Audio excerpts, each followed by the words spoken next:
গল্পকরণে আপনারা শুনছেন হুমায়ুন আহমেদের মুক্তিযুদ্ধের উপর ভিত্তি করে উপন্যাস জ্যোৎস্না ও জননীর গল্প। আজকে 14তম পর্ব। তার চোখ কালো চশমায় ঢাকা, গায়ে ধবধবে সাদা হাফ হাতা গেঞ্জি, বসেছেন রজু ভঙ্গিতে। বাঁ হাতের কবজিতে পরা ঘড়ির বেল্ট সামান্য বড় হয়ে যাওয়ায় হাত নাড়ানোর সময় ঘড়ি উঠানামা করছে। এতে তিনি সামান্য বিরক্ত, তবে বিরক্তি বোঝার উপায় নেই। যে চোখ মানবিক আবেগ প্রকাশ করে, সেই চোখ তিনি বেশিরভাগ সময় কালো চশমায় ঢেকে রাখতে ভালোবাসেন। মানুষটার চারপাশে এক ধরনের রহস্য আছে। তার নাম জিয়াউর রহমান। তিনি তাঁবুর বাইরে কাঠের ফোল্ডিং চেয়ারে বসে আছেন।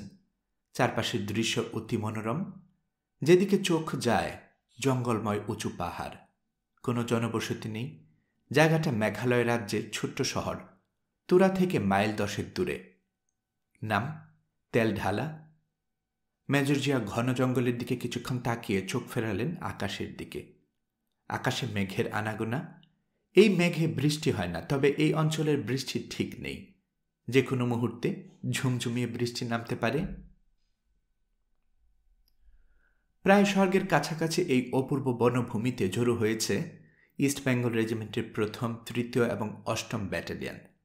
তাদের নিয়ে গঠন করা হয়েছে দুর্ধর্ষ এক পদাতিক ব্রিগেড, নাম জেড ফোর্স। জিয়াউর রহমানের নামের অদ্যাক্ষর জেড দিয়ে এই ফোর্সের নামকরণ। জেড ফোর্সের অধিনায়ক মেজর জিয়ার মন খানিকটা খারাপ, কারণ তিনি খবর পেয়েছেন বাংলাদেশ সেনাবাহিনী সর্বাধিনায়ক জেনারেল উসমানী তার বিষয়ে খানিকটা বিরক্তি প্রকাশ করেছেন। মেজর জিয়ার নির্দেশে 1ম ইস্ট বেঙ্গলের কামালপুর বর্ডার আউটপোস্ট আক্রমণ জেনারেল উসমানীর মতে উচ্চাভিলাষী পরিকল্পনা।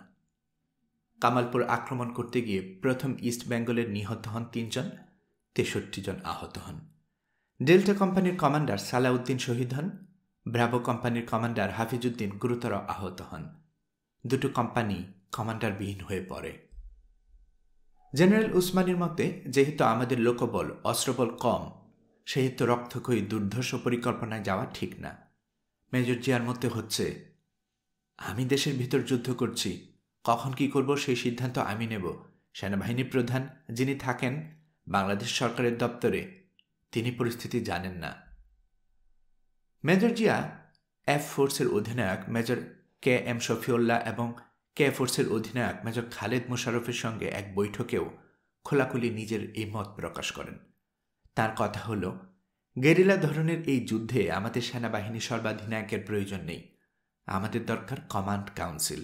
সবচেয়ে বড় কথা, সেনাবাহিনীর থেকে অবসরপ্রাপ্ত কেউ সেনাবাহিনীর প্রধান হতে পারেন না। মেজর জিয়ার এই মনোভাব জেনারেল উসমানের কানে পৌঁছেছিল। সঙ্গত কারণেই এই মন্তব্য তার ভালো লাগেনি। তাঁবুর ভেতর কিছু সময় কাটিয়ে মেজর জিয়া আবার বের হয়ে আগের জায়গায় বসলেন। এবার তার হাতে 2 লাইনের একটা ইংরেজিতে লেখা চিঠি। চিঠিটি তিনি লিখেছেন পাকিস্তানের মেজর জেনারেল জামশেদকে। এখন তিনি ঢাকার 36তম ডিভিশনের প্রধান। মেজর জিয়া যখন পাঞ্জাব রেজিমেন্টে ছিলেন, তখন মেজর জেনারেল জামশেদ ছিলেন তার কমান্ডিং অফিসার। চিঠিতে মেজর জিয়া লিখেছেন, dear general Jamshed, my wife Khaleda is under your custody. If you do not treat her with respect, I would kill you someday. Major Zia. এই চিঠি দেওয়া হলো মেজর সাফায়েতকে। মেজর সাফায়েত চিঠিটা ঢাকার পোস্ট বক্সের ডাক বক্সে ফেলের ব্যবস্থা করলেন। মজার ব্যাপার হলো, এই চিঠি মেজর জেনারেল জামশেদের হাতে পৌঁছেছিল। সূত্র দৈনিক বাংলা, তারিখ 2রা জানুয়ারি 1972। শিরোনাম, মেজর জিয়ার পরিবারের উপর পাক বাহিনী নির্যাতনের বিবরণ। মেজর জিয়া যখন দুর্বার প্রতিরোধ গড়ে তুলছিলেন, হানাদার খান সেনারা তখন তার পরিবারের পরিজনের উপর ঝাঁপিয়ে পড়েছিল। মঞ্জুর আহমেদ প্রদত্ত।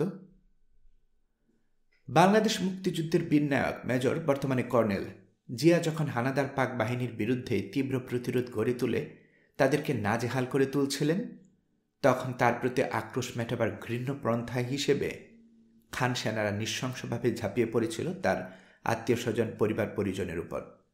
তাদের এই প্রতিহিংসার লালসা থেকে রেহাই পায়নি লেফটেন্যান্ট জিয়ার ভাইরা শিল্পোন্নয়ন সংস্থার সিনিয়র কোঅর্ডিনেশন অফিসার জনাব মুজাম্মেল হক। চট্টগ্রাম শহর শত্রু কবলিত হবার পর বেগম খালেদা জিয়া যখন বোরখার আবরণে আত্মগোপন করে চট্টগ্রাম থেকে স্টিমারে পালিয়ে নারায়ণগঞ্জে এসে পৌঁছেছেন। তখন জনাব মোজাম্মেল হক তাকে নারায়ণগঞ্জ থেকে ঢাকায় নিয়ে আসেন। সেদিন ছিল 16 মে। ঢাকা শহরে কারফিউ, নারায়ণগঞ্জেও সন্ধ্যা থেকে কারফিউ জারি করা হয়েছিল। এরই মধ্যে তিনি তার গাড়িতে রেডক্রস ছাপ এঁকে ছুটে গিয়েছিলেন নারায়ণগঞ্জ টার্মিনালে।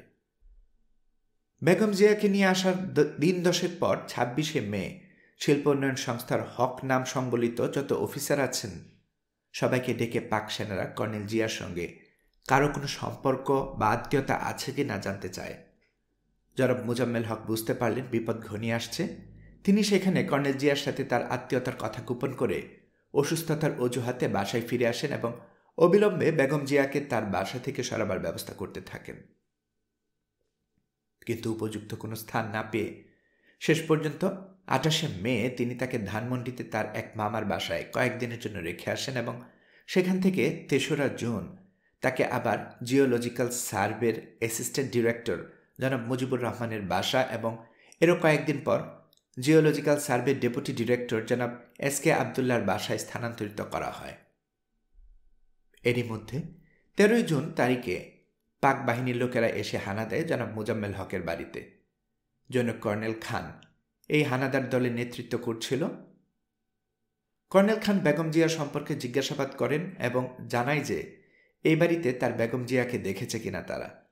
জনাব হকের কাছ থেকে কোনো সদুত্তর না পেয়ে তার 10 বছরের ছেলে ডনকেও জিজ্ঞাসাবাদ করা হয়। ডন কর্নেল খানকে পরিষ্কারভাবে জানায় যে গত 3 বছরে সে তার খালাকে দেখেনি। সমস্ত চেষ্টা ব্যর্থ হলে খান সেনারা তার বাড়ি তল্লাশি করে, কিন্তু বেগম জিয়াকে সেখানে না পেয়ে হতোদ্যম হয়ে ফিরে যায়। যাবার আগে জানিয়ে যায়, সত্যি কথা না বললে আপনাকেও ক্যান্টনমেন্টে নিয়ে যাওয়া হবে। এরপরে জনাব হক বুঝতে পারেন সর্বক্ষণ তাকে অনুসরণ করা হচ্ছে। যেখানেই যান সেখানে তার পিছনে লেগে থাকে ফেউ। এই অবস্থায় তিনি মায়ের অসুখের নাম করে ছুটি নেন অফিস থেকে এবং সপরিবারে ঢাকা ছেড়ে যাবার ব্যবস্থা করতে থাকেন। ব্যবস্থা অনুযায়ী 1 জুলাই গাড়ি গ্যারেজ রেখে পেছন দরজা দিয়ে বেরিয়ে তার 2টি অটোরিকশায় নিয়ে উঠেন। উদ্দেশ্য ছিল ধানমন্ডিতে বেগম জিয়ার মামার বাসায় গিয়ে আপাতত ওঠা। কিন্তু সায়েন্স ল্যাবরেটরি পর্যন্ত আসতেই একটা অটোরিকশা তাদের বিকল হয়ে যায়। এই অবস্থায় তার কাছেই গ্রিন রোডে এক বন্ধুর বাসায় গিয়ে উঠেন। কিন্তু ওখানে তাদের জন্য অপেক্ষা করছিল এক বিরাট বিষয়। জনাব হক এখানে গিয়ে উঠতেই তার ওই বিশিষ্ট বন্ধুর স্ত্রী তাকে জানান যে কর্নেল জিয়ার লেখা চিঠি তাদের হাতে এসেছে। চিঠিটা জনাব হকেরই লেখা এবং এটি তার কাছে পাবার জন্য কয়েকদিন ধরেই তাকে খোঁজ করা হচ্ছে। তার কাছে লেখা কর্নেল জিয়ার চিঠি এ বাড়িতে কেমন করে এলো তা বুঝতে না পেরে তিনি যার পণ্যায় বিস্মিত হন এবং চিঠিটা দেখতে চান। তার বন্ধুর ছেলে চিঠিটা বের করে দেখায়। এটি সত্যিই কর্নেল জিয়ার লেখা কিনা বেগম জিয়াকে দিয়ে তা পরীক্ষা করিয়ে নেবার জন্যে তিনি তার বন্ধুর ছেলের হাতে দিয়েই এটি জিওলজিক্যাল সার্ভের জনাব মুজিবুর রহমানের কাছে পাঠান। এদিকে সন্ধ্যা ঘনিয়ে আসায় জনাব হক তার এই বন্ধুর বাসায় রাতের মতো আশ্রয় যান। তাদেরকে আরও নিরাপদ স্থানে রাখার আশ্বাস দিয়ে রাতে তাদেরকে পাঠানো হয় সূত্রাপুরের একটি ছোট্ট বাড়িতে। তার বন্ধুর ছেলের তাদেরকে গাড়ি করে ওই বাড়িতে নিয়ে আসে। এখানে ছোট্ট একটি ঘরে তারা আশ্রয় করে নেন। কিন্তু পরদিনে তারা দেখতে পেলেন পাক বাহিনীর লোকেরা বাড়িটি ঘিরে ফেলেছে। জনদশক সশস্ত্র জওয়ান বাড়িটার সামনে দাঁড়িয়ে। এই দলের প্রধান ছিল ক্যাপ্টেন সাজ্জাদ আর ক্যাপ্টেন আরিফ। তারা ভেতরে ঢুকে কর্নেল জিয়া ও বেগম জিয়া সম্পর্কে তাদেরকে জিজ্ঞাসাবাদ শুরু করেন। জনাব হক ও তার স্ত্রী জিয়ার সাথে তাদের সম্পর্কের কথা অস্বীকার করে যান, কিন্তু ক্যাপ্টেন সাজ্জাদ জনাব ও বেগম হকের সাথে তোলা বেগম জিয়ার একটি গ্রুপ ছবি বের করে দেখালে তারা জিয়ার সাথে সম্পর্কের কথা অস্বীকার করেন। কিন্তু ক্যাপ্টেন সাজ্জাদ জনাব ও বেগম হকের সাথে তোলা বেগম জিয়ার একটি গ্রুপ ছবি বের করে দেখালে তারা জিয়ার সাথে সম্পর্কের কথা স্বীকার করেন। তবে তারা জানান কর্নেল ও বেগম জিয়া কোথায় আছেন তা তারা জানেন না। এই পর্যায়ে বিকেল 5টার দিকে জনাব হক ও তার স্ত্রীকে সামরিক বাহিনীর একটা গাড়িতে তুলে মালেবাগের মোড়ে আনা হয় এবং এখানে মৌচাক মার্কেটের সামনে তাদেরকে সন্ধে পর্যন্ত গাড়িতে বসিয়ে রাখা হয়। এখানেই তাদেরকে জানানো হয় যে বেগম জিয়াকে গ্রেফতার করা হয়েছে। এরপর তাদেরকে দ্বিতীয় রাজধানী এলাকা ঘুরিয়ে আবার সূত্রাপুরের বাসায় এনে ছেড়ে দেওয়া হয়। এখান থেকে রাতে তারা গ্রিন রোডে জনাব হকের বন্ধুর বাসায় আসেন এবং সেখান থেকে ফিরে আসেন খিলগাঁওয়ে তার নিজের বাসায়। উল্লেখযোগ্য যে ওই দিনেই জনাব এসকে আবদুল্লাহ সিদ্ধেশ্বরীর বাসা থেকে বেগম জিয়া ও জনাব আবদুল্লাহকে এবং একই সাথে জনাব মুজিবুর রহমানকেও পাক বাহিনী গ্রেফতার করে এবং 5 জুলাই তারিখে জনাব মোজাম্মেল হক অফিসে কাজে যোগ দিলে সেই অফিস থেকেই ক্যাপ্টেন সাজ্জাদ তাকে গ্রেফতার করে ক্যান্টনমেন্টে নিয়ে যায়। ক্যান্টনমেন্টে তাকে FIU ফিল্ড ইনভেস্টিগেশন ইউনিট অফিসে রাত 10টা পর্যন্ত বসিয়ে রাখা হয় এবং 10টায় তাকে স্কুল রোডে সেলে নিয়ে যাওয়া হয়। সেলে প্রবেশের আগে তার ঘড়ি আংটি খুলে নেওয়া হয় এবং মানিব্যাগটিও নিয়ে যাওয়া হয়। সারাদিন অভুক্ত থাকা সত্ত্বেও তাকে কিছুই খেতে দেওয়া হয়নি। পরদিন সকালে তাকে 1 কাপ মাত্র ঠান্ডা চা খাইয়ে নিয়ে যাওয়া হয় ক্যাপ্টেন সাজ্জাদের অফিসে। সাজ্জাদ তার কাছে তার পরিকল্পনার কথা জানতে চায়। তিনি তার কোনো পরিকল্পনার কথা অস্বীকার করেন। ক্যাপ্টেন সাজ্জাদ একে তাকে মিথ্যাবাদী বলে অভিহিত করে এবং শাস্তি হিসেবে তাকে বৈদ্যুতিক শক দেবার হুমকি দেয়। কিন্তু এরপরও কোনো কথা আদায় করতে না পেরে ক্যাপ্টেন সাজ্জাদ তাকে 1000 ওয়ার্ডের উজ্জ্বল আলোর নিচে শুয়ে রাখার হুকুম দেয়। হুকুম মতো তাকে রাতে তার সেলে চিৎ করে শুয়ে মাত্র হাত দেড়েক উপরে ঝুলিয়ে দেয় 500 ওয়াটের 2টি তজুজ্জ্বল বাল্ব। প্রায় 4 ঘন্টা অসহ্য যন্ত্রণা তাকে ভোগ করতে হয়। পরদিন আবার তাকে ক্যাপ্টেন সাজ্জাদের কাছে নিয়ে যাওয়া হয় এবং সাজ্জাদ আবার তার পরিকল্পনার কথা জানতে চায় শেখ মুজিবুর রহমানের সাথে তার কি কথা হয়েছে, তিনি ভারতে চলে যাবার পরিকল্পনা করছিলেন কিনা। জনাব হক এসব কিছুই অস্বীকার করলে ক্যাপ্টেন সাজ্জাদ তার ঘাড়ে প্রচণ্ড আঘাত হানে। এরপর তার সেলে 24 ঘন্টা 1000 ওয়াটের বাতি জ্বালিয়ে রাখার হুকুম দেন। বেলা 1টায় তাকে সেলে এনেই বাতি জ্বালিয়ে দেওয়া হয়। কয়েক ঘন্টা পরে তিনি অসহ্য যন্ত্রণায় চিৎকার করতে থাকেন। চিৎকার করে তিনি একটি কথাই বলতে থাকেন, আমাকে একবারই মেরে ফেলো, এভাবে তেলে তেলে মেরো না। তিনি যখন অসহ্য যন্ত্রণায় চিৎকার করছিলেন তখন তার দরজার সামনে এসে দাঁড়িয়েছিলেন একজন পাঠান হাবিলদার। তার এই করুণ আরতি বোধহয় হাবিলদারটি সইতে পারেনি। তার হৃদয় বোধহয় বেদনায় ভারাক্রান্ত হয়ে উঠেছিল মানুষের উপর মানুষের এই নিষ্ঠুর জুলুম দেখে। আর তাই বোধহয় সে সেন্ট্রিকে ডেকে হুকুম দিয়েছিল বাতি নিভিয়ে দিতে। বলেছিল কোনো জিপ আসা শব্দ পেলেই যেন বাতি জ্বালিয়ে দেওয়া হয়, আবার জিপটি চলে যাবার সাথে সাথেই যেন বাতি নিভিয়ে দেওয়া হয়। এরপর ক্যাপ্টেন সাজ্জাদ তাকে আরও কয়েকদিন জিজ্ঞাসাবাদ করেন এবং নতুন ধরনের নির্যাতন চালায়। তার কাছ থেকে সারাদিন ধরে একটির পর একটি বিবৃতি লিখে নেওয়া হয় এবং তার সামনেই সেগুলো ছিঁড়ে ফেলে আবার তাকে সেগুলো লিখতে বলা হয় এবং যথারীতি আবার তা ছিঁড়ে ফেলে আবার সেই একই বিবৃতি তাকে লিখতে বলা হয় এবং আবার তা ছিঁড়ে ফেলা হয়। এই অবস্থায় ক্লান্তি ও অবসন্নতায় তিনি লেখার ক্ষমতাও হারিয়ে ফেলেন। একদিকে 1000 ওয়াটের উজ্জ্বল আলোর নিচে থাকার ফলে তিনি দৃষ্টিশক্তিও প্রায় হারিয়ে ফেলেন। দিন ও রাতের মধ্যে কোনো পার্থক্যই বুঝতে পারেন না।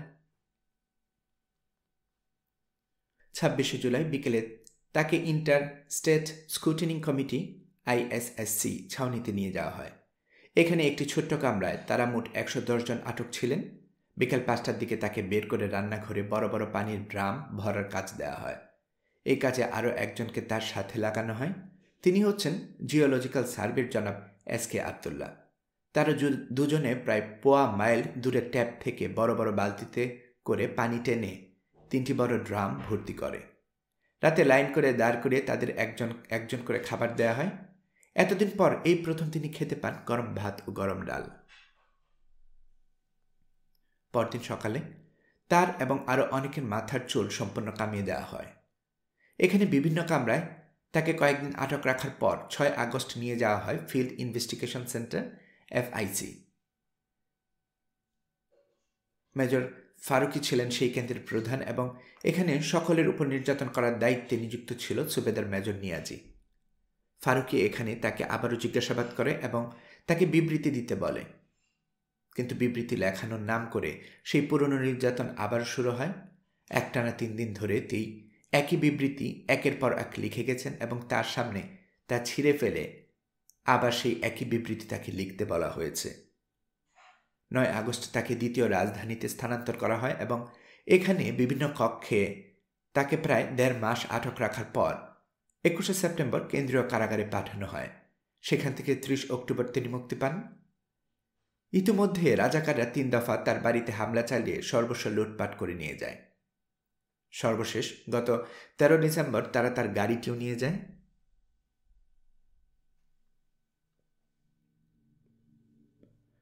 কলিমুল্লাহ তার স্ত্রী শাশুড়িকে নিয়ে বর্তমানে নিউ পল্টনে যে বাড়িতে বাস করছে সেই বাড়ির নাম হেনা কুটির। বাড়িটি দোতলা, সব মিলিয়ে 8টা কামরা, 2টি দক্ষিণমুখী। একটা দক্ষিণমুখী ঘরে সে তার স্ত্রী মাসুমাকে নিয়ে থাকে, অন্যটায় তার শাশুড়ি, বড় মেয়ে মরিয়ম, ছোট মেয়ে মাফরুহা এবং ছোট ছেলেটাকে নিয়ে থাকেন। মরিয়মের জন্য আলাদা ঘর দেয়া হয়েছে, সে সেখানে থাকে না, একা তার ভয় লাগে। বাড়ির সামনে ছোট্ট লনের মতো আছে, লনে দেশি ফুলের গাছ, বাড়ির এক পাশে হাসনা হেনার ঝাড়। বাড়ির পেছনে বেশ অনেকখানি জায়গা, সেখানে 2টা বড় কামরাঙা গাছ আছে। একটা গাছের গুড়ি শ্বেত পাথরে বাঁধানো। কলিমুল্লাহ রোজ কিছু সময় এখানে কাটায়। তার হাতে তখন কাগজ কলম থাকে। কামরাঙ্গা গাছের গুড়িতে হেলান দিয়ে গাছের চিরল চিরল পাতা দেখতে তার ভালো লাগে। নতুন কবিতা নিয়ে ভাবতে ভালো লাগে। জীবন এত আনন্দময় কেন, এই নিয়ে ভাবতেও ভালো লাগে। ভালো লাগার ষোলকলা পূর্ণ হতো যদি নতুন কোনো কবিতা লেখা হতো। বিয়ের পর থেকে তার মাথায় কবিতা আসছে না, একটাও না। একদিন শুধু একটা লাইন এসেছিল, কামরাঙ্গা গাছ ছিল কামরাঙ্গা ফুল। এখানে সমাপ্তি। দ্বিতীয় লাইনটি আসেনি, প্রথম লাইনটি মাথা থেকে যায়ওনি। কলিমুল্লাহ এখন নিশ্চিত প্রথম লাইনটা মাথা থেকে না তাড়ালে নতুন কিছু আসবে না। তার এখন প্রধান চেষ্টা মাথা থেকে প্রথম লাইনটা সরানো। ব্যাপারটা খুব সহজ হবে বলে মনে হচ্ছে না। গ্রামোফোনের প্যাচ কাটা রেকর্ডের মতো একই লাইন শুধু মাথায় ঘুরপাক খাচ্ছে। কবি হওয়ায় যন্ত্রণা আছে, সাধারণ মানুষ এই যন্ত্রণা থেকে অবশ্যই মুক্ত। নতুন বাড়ি কলিমুল্লাহ স্ত্রীর খুবই পছন্দ। মাসুমা জিজ্ঞেস করেছে, এই বাড়ি আসলে কার? কলিমুল্লাহ বলেছে, তোমার। মাসুমা বলেছে, আমার হবে কিভাবে? বাড়ি যদি আমার হতো তাহলে বাড়ির নাম হতো মাসুমা কুটির, বাড়ির নাম তো হেনা কুটির। কলিমুল্লাহ হাই তুলতে তুলতে বলেছে, বাড়ির নতুন নামে শ্বেত পাথর যখন বসবে তখন টের পাবে। অর্ডার দেওয়া হয়েছে, সাদা পাথরে কালো অক্ষরে বাড়ির নাম লেখা হবে। এতদিনে হয়ে যেত, কারিগর নেই বলে হচ্ছে না। কি নাম? মাসুমা কুটির? না, বাড়ির নাম হবে মেঘবালিকা। মেঘবালিকাটা কে? তুমি। মেঘবালিকা কবিতা তোমাকে নিয়ে লিখেছি, ভুলে গেছ? এত ভুলমান হলে সংসার চলবে? সত্যি করে বলো তো, বাড়িটা কার? এক হিন্দু উকিলের বাড়ি, ইন্ডিয়ায় পালিয়ে গেছে, আমি বন্দোবস্ত করে দিয়েছি। কিভাবে বন্দোবস্ত নিয়েছ? আছে, আমার কানেকশন আছে। দেশ স্বাধীন হলে তো এই বাড়ি তোমার থাকবে না। কলিমুল্লাহ বিরক্ত হয়ে বলল, দেশ স্বাধীন হবে তোমাকে কে বলেছে? মাসুমা অবাক হয়ে বলল, দেশ স্বাধীন হবে না? কোনোদিনই না। পটকা ফুটিয়ে দেশ স্বাধীন করতে লাগলে খুব কম করে হলেও 150 বছর লাগবে। বাঙালি জাতি কীরকম জাতি জানো? বাঙালি জাতি হলো স্ফুলিঙ্গ জাতি, যে কোনো বিষয়ে উৎসাহে স্ফুলিঙ্গের মতো ঝলমল করে, সেই উৎসাহ ধপ করে নিভে যায়। স্ফুলিঙ্গ নিয়ে রবীন্দ্রনাথের কবিতা জানো? না। রবীন্দ্রনাথ লিখেছেন, স্ফুলিঙ্গ তার পাখায় পেল ক্ষণকালের ছন্দ, উড়ে গিয়ে ফুরিয়ে গেল তাতেই তার আনন্দ। মাসুমা মুগ্ধ গলায় বলল, এত কবিতা তুমি জানো? আশ্চর্য। মাসুমা যতই তার স্বামীকে দেখছে ততই মুগ্ধ হচ্ছে। প্রায় তার মনে হয়, একটা মানুষের একই সঙ্গে এত জ্ঞানী এবং এত ভালো হয় কিভাবে? ভাগ্যিস দেশে একটা যুদ্ধ শুরু হয়েছে। যুদ্ধ শুরু হয়েছে বলেই তো এমন একজন অসাধারণ মানুষের সঙ্গে হুট করে তার বিয়ে হয়ে গেল। যুদ্ধ যদি না হতো, তার বাবা যদি তাদের সঙ্গে থাকতেন, তাহলে নিশ্চয়ই তার বিয়ের জন্য ডাক্তার, ইঞ্জিনিয়ার খোঁজা হতো, কবি খোঁজা হতো না। মাসুমা এখন তার স্বামীর প্রতিটি কথা মনে প্রাণে শুধু যে বিশ্বাস করে তাই না, কথাগুলো অন্যান্যদের শোনানোর দায়িত্ব অনুভব করে। মরিয়ম এখন তার মেজ বোনকে ডাকে হিজ মাস্টার্স ভয়েস। মাসুমা এতে রাগ করে না, সে আনন্দই পায়। রাতের খাবার পর কলিমুল্লাহ সবাইকে নিয়ে টিভিতে খবর দেখে। খবর দেখার পর দেশের অবস্থা নিয়ে গল্পগুজব করে। এই সময়টা মাসুমার খুব ভালো কাটে। গল্প বলার সময়ই তার মনে হয়, একটা মানুষ এত সুন্দর করে কথা বলে কিভাবে, আর কত তার আদব কায়দা। স্ত্রীর সামনে থাকার পরেও সে স্ত্রীর দিকে তাকিয়ে কথা বলে না, কথা বলে তার শাশুড়ির দিকে তাকিয়ে। কি মিষ্টি করেই না সে মা ডাকে। সব মানুষ তাদের শাশুড়িকে আম্মা ডাকে, শুধু এই মানুষটা ডাকে মা। মাসুমার মনে হয় শুধুমাত্র একজন কবির পক্ষেই তার শাশুড়িকে এত মিষ্টি করে মা ডাকা সম্ভব। মা, মন দিয়ে শুনেন, আমাদের জাতিগত সমস্যা হচ্ছে আমরা কোনো কথা মন দিয়ে শুনি না, কান দিয়ে শুনি। আমরা অতীত নিয়ে হইচই করি, ভবিষ্যতে কি আসছে সেটা নিয়ে ভাবি না, ঘটনার অ্যানালাইসিস করতে পারি না।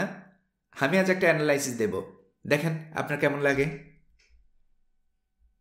মুক্তিযুদ্ধের নামে যে পটকা ফাটাফাটি হচ্ছে তার পেছনের মানুষকে শেখ মুজিবুর রহমান। তিনি কোথায়? জেলে। তার কপালে কি আছে? ফাঁসির দড়ি।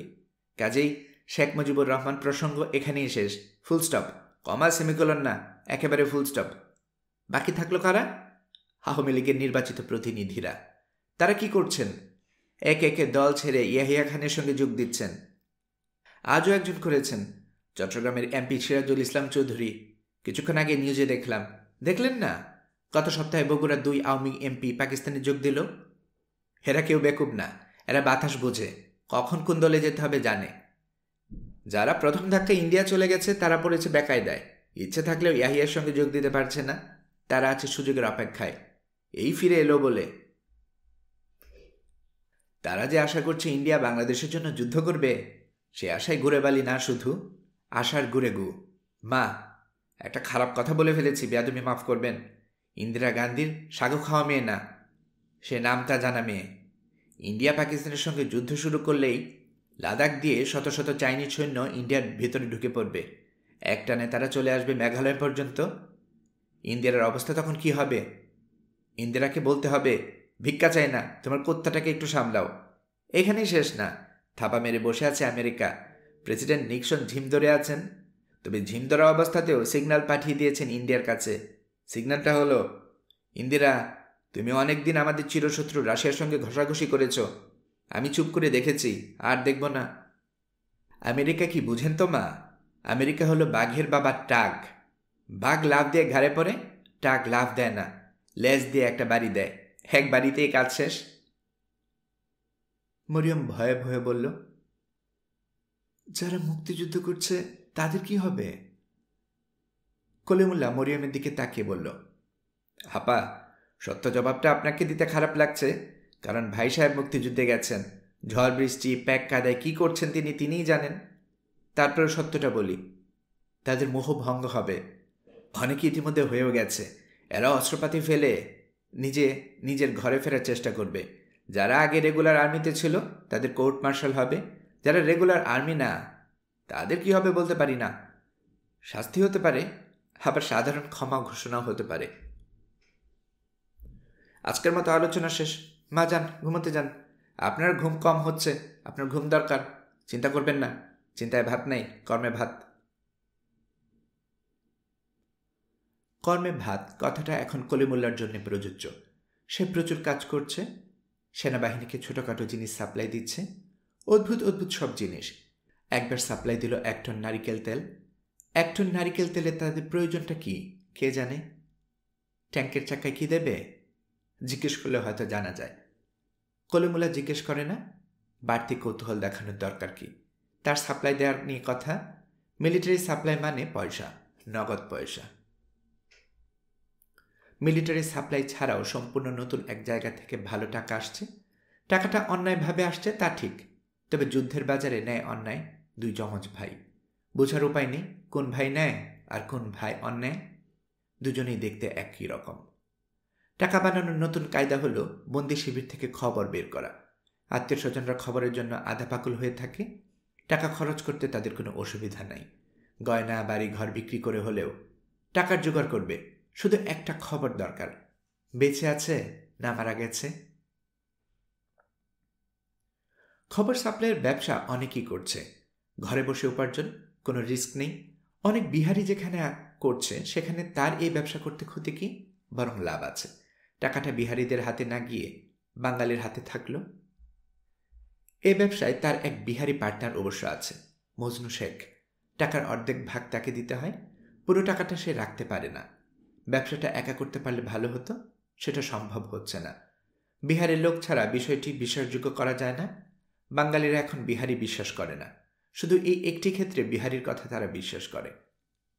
ব্যবসাটা এইভাবে হয়, একজন এলো, তার ভাইকে মিলিটারি ধরে নিয়ে গেছে, সে বেঁচে আছে না বন্দি শিবিরে আছে জেনে দেবে। তার কাছে খবর পাঠাতে হবে, মুক্তির ব্যবস্থা করা যায় কি না সেটা দেখতে হবে। কলিমুল্লাহ প্রথমে খুব সূক্ষ্মভাবে পার্টির টাকা পয়সা কেমন আছে বোঝার চেষ্টা করে। পার্টি দুর্বল হলে এক ব্যবস্থা, সবল হলে অন্য ব্যবস্থা, মাঝামাঝি অর্থনৈতিক অবস্থা পার্টির সঙ্গে প্রথম দিন।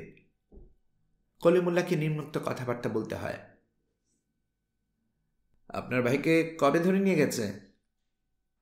সোমবার। তারিখটা বলেন, শুধু বার বললে তো আর হবে না। 18 তারিখ। ভাইয়ের নাম, বয়স, বিস্তারিত একটা কাগজে লিখে দেন আমাকে। ছবি এনেছেন? জি না। কি আশ্চর্য কথা, একটা ছবি সঙ্গে করে আনবেন না? এখন নিয়ে আসি। সিঙ্গেল ছবি বোধহয় নাই, গ্রুপ ছবি আছে। গ্রুপ ছবি থেকে কি বোঝা যাবে বলেন? সিঙ্গেল ছবি জোগাড় করার ব্যবস্থা করেন। তবে আজকে না, আজ আমার কাজ আছে, আগামীকাল এই সময় আসেন। জি আচ্ছা। খবর কি পাওয়া যাবে? সেটা তো ভাই বলতে পারবো না, অবস্থা বুঝেন না। আমি চেষ্টা করব সেটা বলতে পারি। টাকা পয়সা কত দেব? আরে রাখেন টাকা পয়সা, আগে খোঁজটা পাই কিনা দেখি। আগামীকাল ছবি নিয়ে আসেন। আর ভাইকে যদি কোনো খবর পাঠাতে চান সেটা চিঠির মতো করে দেন।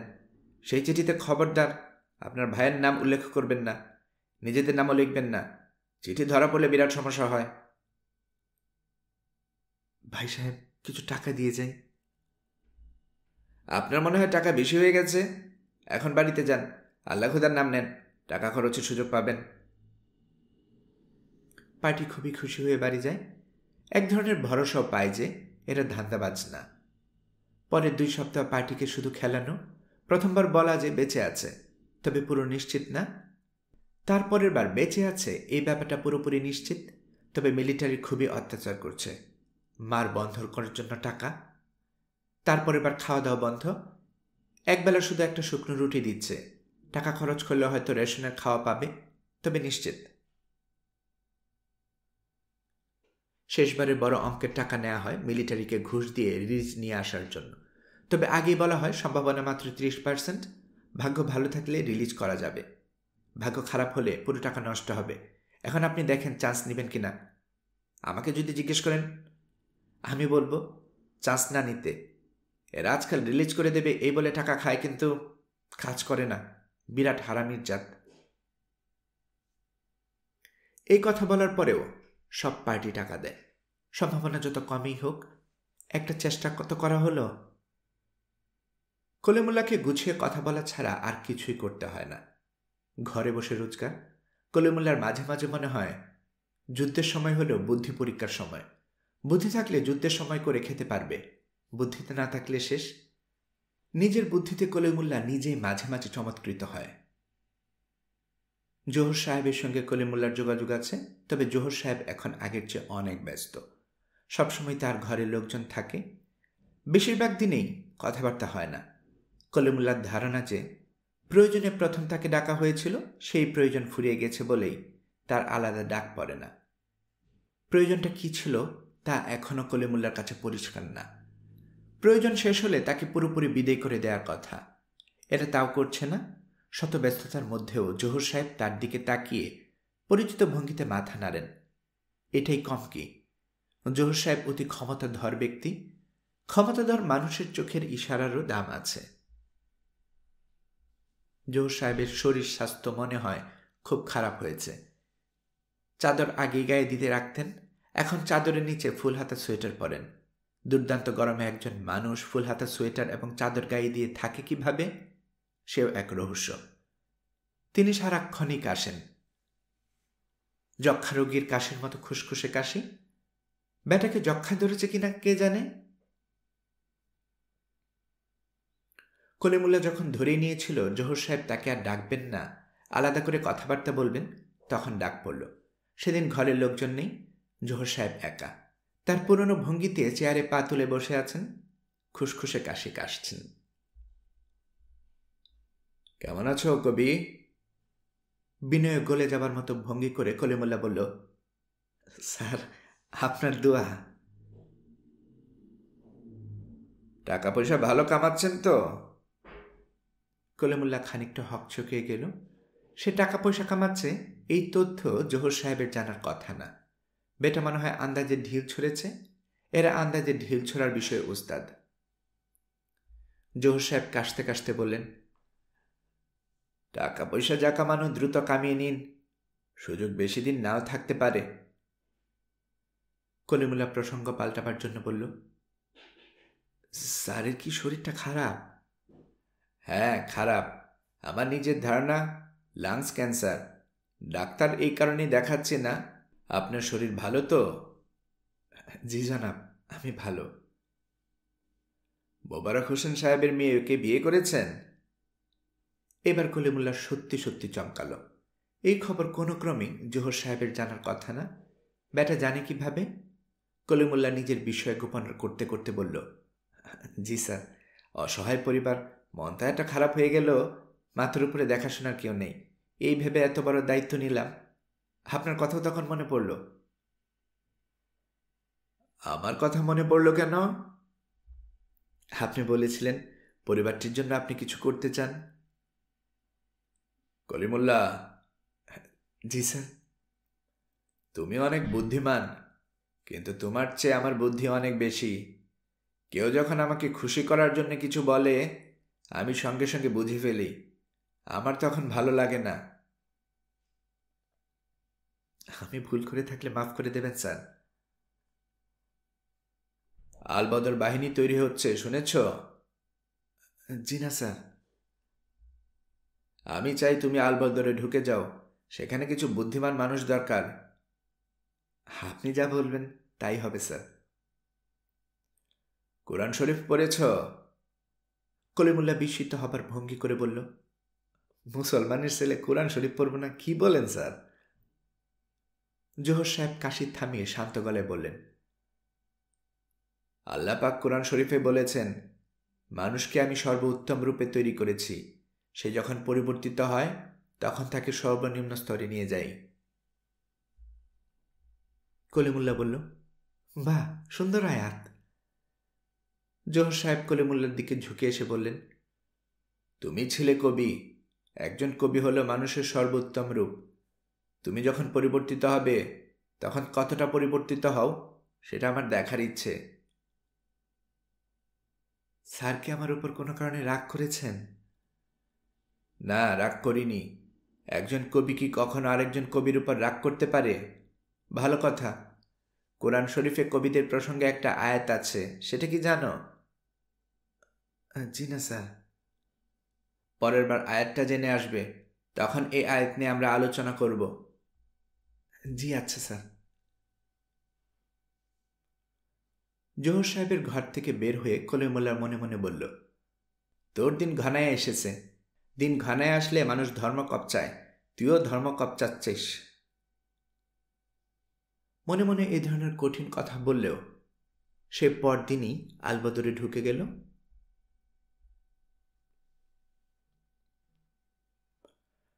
কলিমুল্লার বাবুর্চি বাচ্চু মিয়া ভোল পাল্টে বিহারি হয়ে গেছে।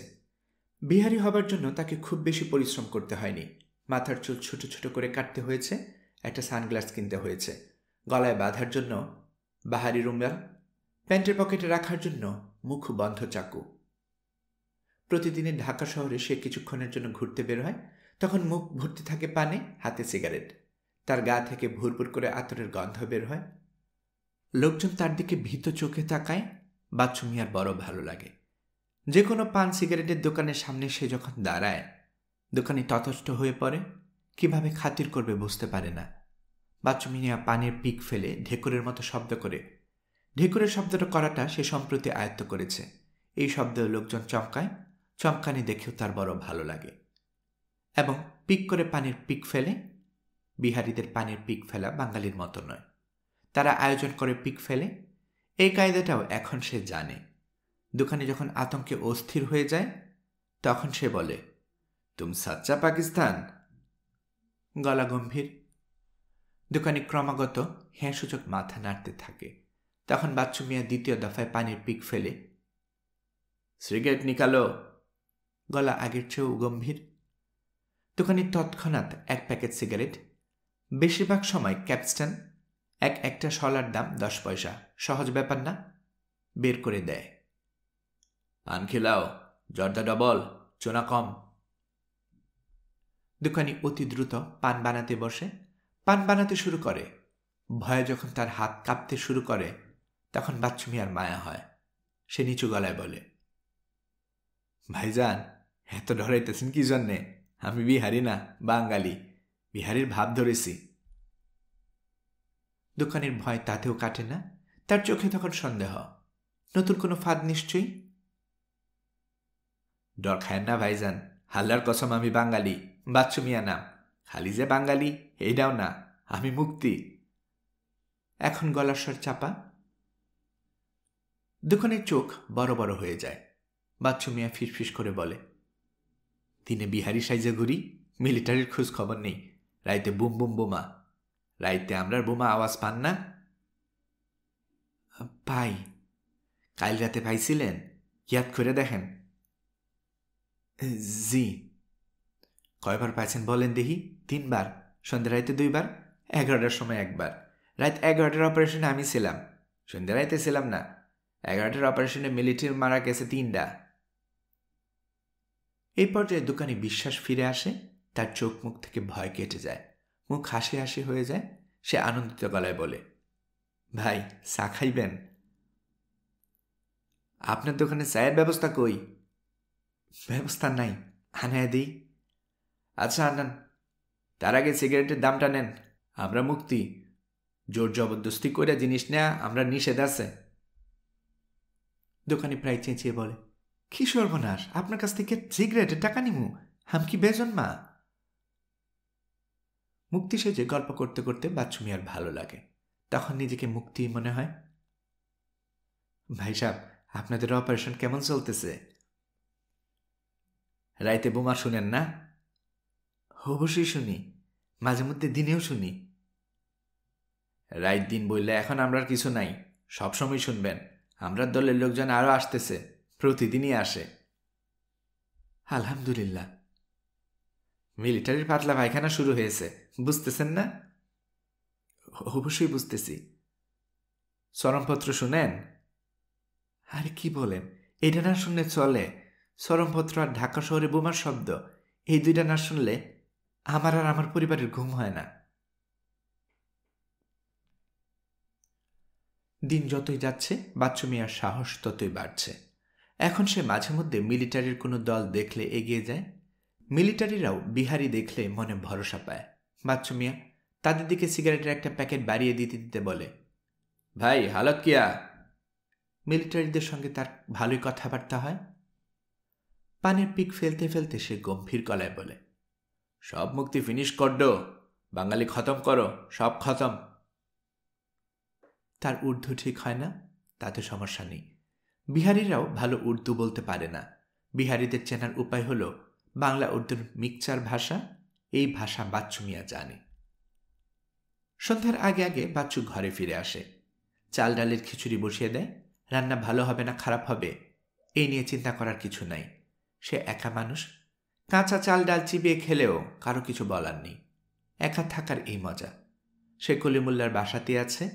মাঝে মাঝে লোকটাকে নিয়ে তার চিন্তা হয়। 10 টাকা হাত খরচ দিয়ে মানুষটা যে গেল, আর তার কোনো খোঁজ নেই। মারা যায়নি তো? আজকাল মরে যাওয়া কোনো ব্যাপারই না। ঘর থেকে বের হলে মৃত্যু, ঘরে বসে থাকলেও মৃত্যু। ঢাকা শহরে আজরাইলের কোনো বিশ্রাম নেই। বাচ্চু মিয়া খাওয়া দাওয়া শেষ করে রেডিও কানের কাছে নিয়ে শুয়ে পড়ে। স্বাধীন বাংলা বেতারের কোনো কিছুই যেন বাদ না পড়ে। বিশেষ করে চরমপত্র। চরমপত্র যখন হয়, বাচ্চু তখন চরমপত্রের লোকটার মতো গলা করে বলে, দে দে, গাব্বুইরা মাইরে দে। চরমপত্র শোনার সময় তার মনে হয়, ইস, যদি সত্যি সত্যি মুক্তি হতে পারতাম তাহলে গাবুইরা মাইরে দিতাম। মিলিটারি বুঝতো মাইর কি জিনিস, বাঙালি কি জিনিস। এক শুক্রবারে দরজায় কড়া নড়ছে। কড়া নাড়ার ভঙ্গি ভালো না, খারাপ কিছু না তো। কোনো বাঙালি এখন এত জোরে কড়া নাড়ে না। বাঙালি কড়া নাড়ে ভয়ে ভয়ে। লালমুখা মিলিটারি। তারা এখন বাড়ি বাড়ি তল্লাশি শুরু করেছে। জোয়ান ছেলে সব ধরে নিয়ে যায়। এরা ফেরত আসে না। জোয়ান হওয়ার এই এক বিপদ হয়েছে। বড় পীর গাউসুল আজমের নাম নিয়ে বাচ্চু মিয়া দরজা খুলল। দরজা খুলে হতভম্ব। কলিমুল্লাহ দাঁড়িয়ে আছে। দাড়ি, মাথায় টুপি, ইস্ত্রি করা পাঞ্জাবি।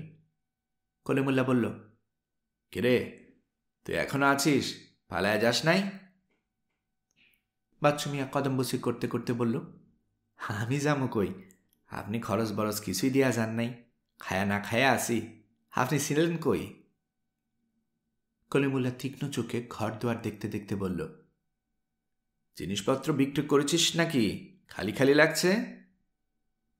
হিসাব মিলায় দেখেন। চা বানা, চা খাই। ভালো কথা। তুই কি আমার বিছানায় শুয়ে ঘুমাস নাকি? বিছানা দেখে তো সেরকমই লাগে। বাচ্চু মিয়া জবাব না দিয়ে চা বানাতে গেল। ঘটনা সত্যি। সে আগে মেঝেতে ঘুমতো, এখন স্যারের বিছানাতে ঘুমায়। যুদ্ধের বাজারে সব সমান। আম কাঠ, সেগুন কাঠের সেই একই দর। সে কেন বিছানায় ঘুমাবে না? কলিমুল্লাহ চায়ে চুমুক দিয়ে কিছুটা শান্ত হল। বাচ্চু মিয়া যে ঘর বাড়ি ফেলে পালিয়ে যায়নি, এটা বড় ব্যাপার। চুরি অবশ্যই করেছে, টুকটাক চুরি তো করবেই। স্যার, আপনি ছিলেন কই? কলিমুল্লাহ বলল, বিয়ে করলাম, হে নিয়ে ব্যস্ত ছিলাম। বাচ্চু মিয়া অবাক হয়ে বলল, বিবাহ করেছেন? হ্যাঁ। ভাবি সাহেব কই? আছে, অন্য একটা বাড়িতে তুলেছি। ওনার নাম কি?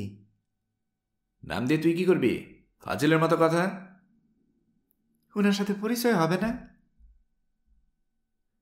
তুই এত বড় তালেবর যে পরিচয় করে দিতে হবে? তুই এই বাড়িতে যেরকম আছিস সেরকম থাকবি, বাড়ি পাহারা দিবি, বুঝেছিস? বুঝলাম। আমি মাঝে মধ্যে এসে দেখে যাব, খরচ দিয়ে যাব। জিনিসপত্র বিক্রি বন্ধ। বাচ্চু মিয়া নিজের জন্য চা বানিয়ে এনেছে। বেয়াদবি যেন না হয় সেজন্য অন্যদিকে তাকিয়ে চায়ে চুমুক দিচ্ছে। স্যার, বিবাহ করেছেন শুনে ভালো লাগছে। যে বাড়িতে মেয়ে ছেলে নাই সে বাড়িতে কাজ করে মজা নাই। স্যার, দেশ কি স্বাধীন হইব? কবে হইব? স্বাধীন তো হয়ে আছে, নতুন করে আর কি হবে? উল্টাপাল্টা কথা বন্ধ কর। জি আচ্ছা স্যার। তুই চাকরের মতো থাকবি। তোর কাজ ভাত রান্দা, বুঝেছিস? জি বুঝলাম।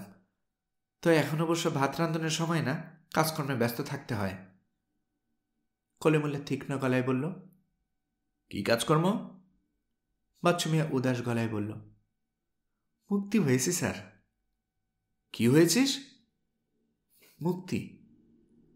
কলিমুল্লাহ অবাক হয়ে তাকিয়ে আছে। স্যারের অবাক হয়ে তাকিয়ে থাকার দৃশ্যটা বাচ্চু মিয়ার বড় ভালো লাগছে।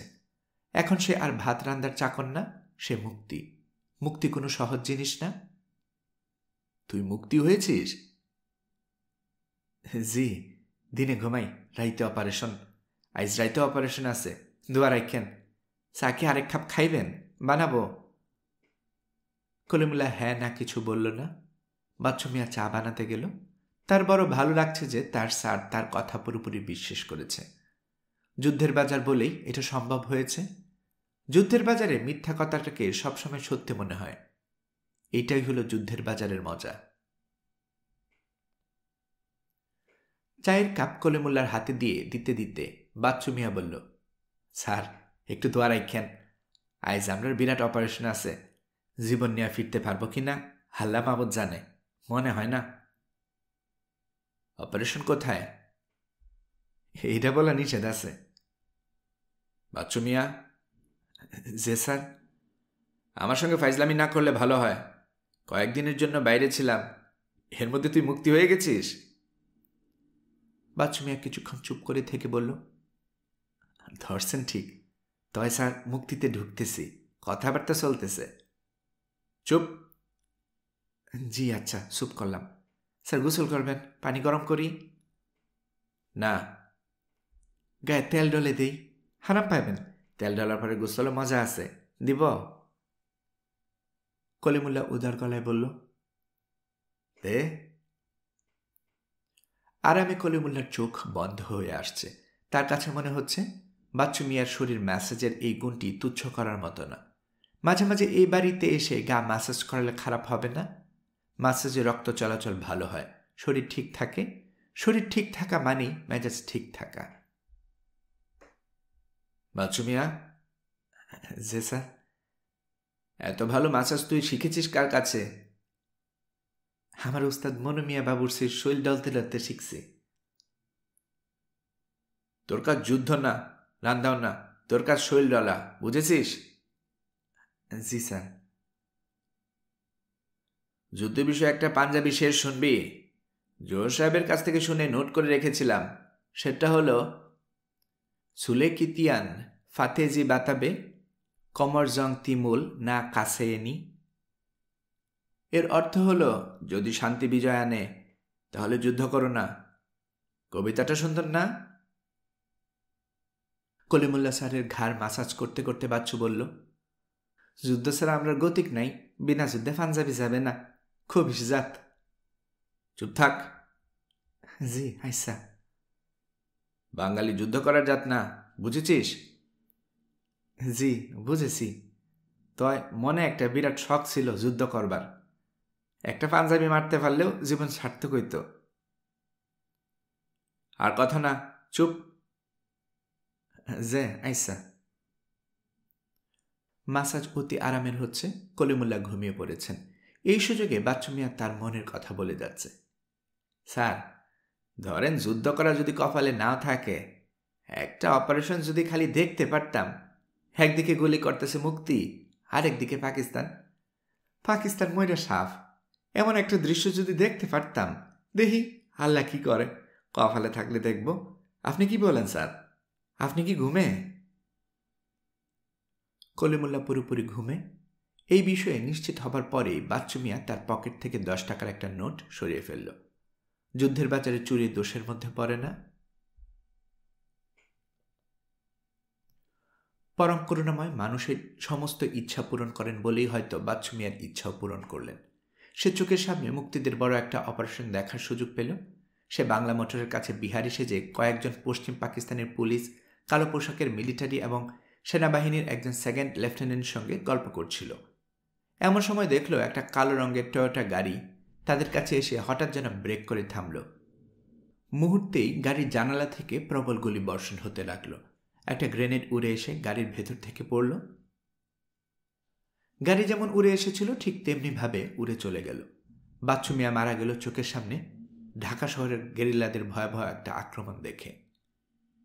মৃত্যুর আগ মুহূর্তে খুব কম মানুষ মনের আনন্দে অভিভূত থাকে, তারটা ছিল। কলকাতায় পার্ক সার্কাসের একটা অ্যাপার্টমেন্ট কমপ্লেক্সের নাম কোহিনূর ম্যানশন। কোহিনূর ম্যানশনের মাঝারি ধরনের ফ্ল্যাটে বাংলাদেশের প্রবাদ পুরুষ মাওলানা ভাসানী বাস করেন। তার সঙ্গী মুজাফর ন্যাপের এক সময়ের কর্মী জনাব সাইফুল ইসলাম।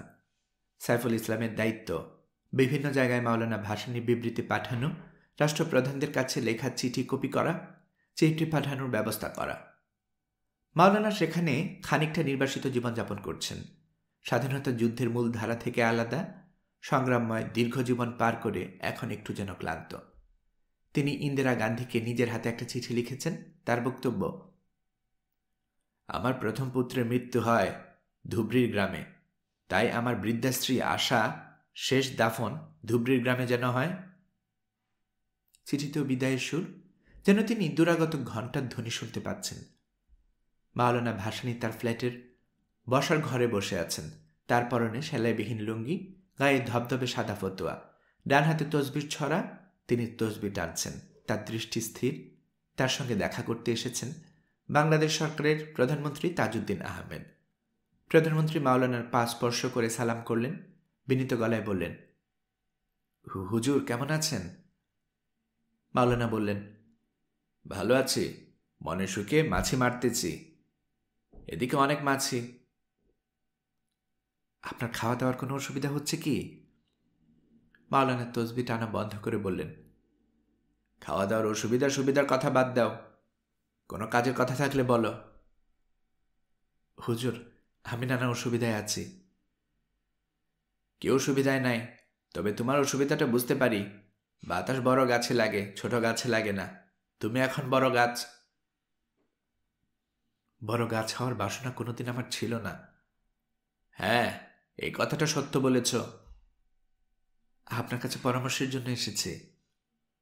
শোনো তাজউদ্দিন, আমি পরামর্শের মুদির দোকান খুলি নাই। দোয়া যদি চাও বলো, দোয়া দিতে পারি। আমি আপনার কাছে পরামর্শ চাই। কোন বিষয়ে? তাজউদ্দিন চুপ করে গেলেন। বেশ কিছুক্ষণ মাওলানা হাতের তসবি দ্রুত ঘুরল। একসময় তসবির ঘূর্ণন বন্ধ হল। তিনি শান্ত গলায় বললেন, নিজের বুদ্ধিতে চলবা, এটাই আমার পরামর্শ। যুদ্ধের বাজারে ভেজাল বুদ্ধির বিক্রি কিনে হয়। বুদ্ধি কিনতে গেলে ভেজাল বুদ্ধি পাইবা। এই আমারে দেখো, সারা জীবন নিজের বুদ্ধিতে চলেছি। ভালো কথা। তোমার কি ক্ষুধা হয়েছে? কিছু খাইবা? তাজউদ্দিন না সূচক মাথা নাড়লেন। মাওলানা দীর্ঘ নিঃশ্বাস ফেলে বললেন, বয়স হয়ে গেছে, শরীরের শক্তি নাই। মনে শক্তি আছে, শরীরে নাই।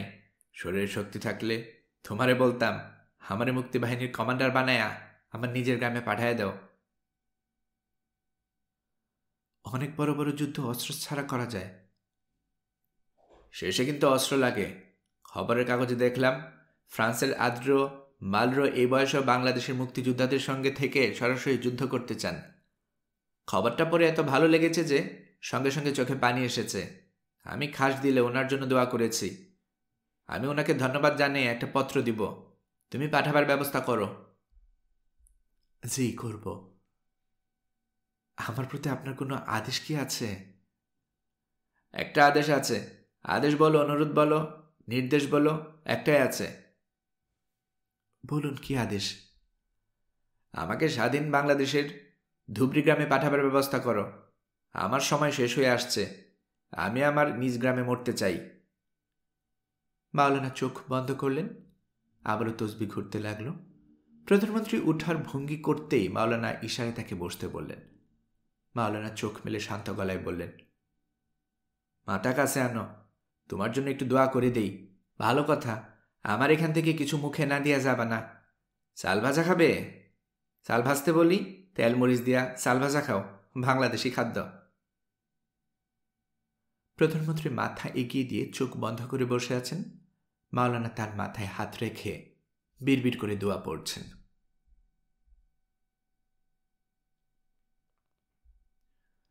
মেঘালয়ে বাংলাদেশের হাসপাতাল থেকে পাঠানো মায়ের কাছে লেখা জনক মুক্তিযোদ্ধার চিঠি। পাক জনাব এসু, আম্মাজান, পত্রে আমার শতকোটি সালাম নেবেন। দাদিজান এবং দাদাজানের কদম মোবারককেও আমার শতকোটি সালাম। বাড়ির অন্য সকলের জন্য শ্রেণীমতো সালাম ও দোয়া। পর সমাচার এই যে আমি ভালো আছি। আপনারা আমার যে মৃত্যু সংবাদ শুনিয়াছেন, ইহা সত্য নহে। আমার 2 পায়ে মর্টারের শেল লাগিয়েছিল। যথাযথ চিকিৎসা হইয়াছে। এখন আমি হাসপাতালে আছি। সুস্থ হইয়া উঠিতেছি ইনশাল্লাহ। অনেক বিশিষ্ট মানুষ আমাকে দেখিতে আসিয়াছে। আহত মুক্তিযোদ্ধাদের তালিকায় আমার নাম উঠিয়াছে। ইহা বিরাট সুসংবাদ। দেশ স্বাধীন হইলে আমি সারা জীবন সরকার হইতে ভাতা পাইব। এখন একটা দুঃসংবাদ দিতেছি। শুভপুরের গফুর ভাই এবং মিশাকান্দির এনায়েত। এনায়েতকে আপনি চিনিবেন না, অতি সাহসী মুক্তিযোদ্ধা, পরহেজগার আদমি। যুদ্ধের সময়ও উনি কোনো নামাজ কাজা করেন নাই। মিলিটারির হাতে ধরা পড়িয়াছেন। তাহাদের ভাগ্যে কি ঘটিয়াছে আমরা জানি না। এখনো কোনো খবর পাই নাই। আমি যখন আহত হইয়া বিরামপুরের মাঠে পড়িয়াছিলাম, তখন গফুর ভাই আমাকে পিঠে নিয়া 3 মাইলের বেশি দৌড়াইয়াছিলেন। আমাকে ক্যাম্পে রাখিয়া তিনি আবার যুদ্ধে যান এবং মিলিটারির হাতে ধরা পড়েন। ইহা কি বলে নিয়তির পরিহাস। গফুর ভাইয়ের কথা মনে উঠিলেই আমি অশ্রু সামলাইতে পারি না। আম্মাজান, এখন আপনাকে একটা দুঃসংবাদ দিব। আপনাকে আল্লাহর দোহাই লাগে, আপনি অধিক কান্নাকাটি করিবেন না।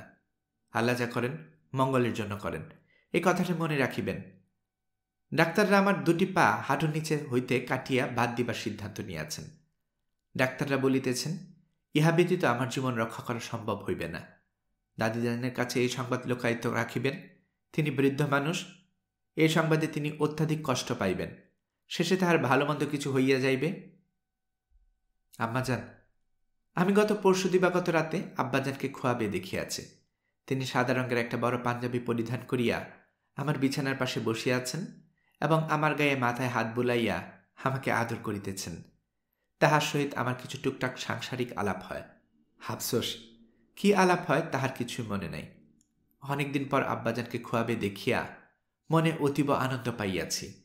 আম্মাজান, আমি ভালো আছি, আমাকে নিয়ে কোনো দুশ্চিন্তা করিবেন না। ইতি আপনার অতি আদরের আব্দুল গনি। পুনশ্চ অপারেশনের তারিখ এখনো নির্ধারিত হয় নাই।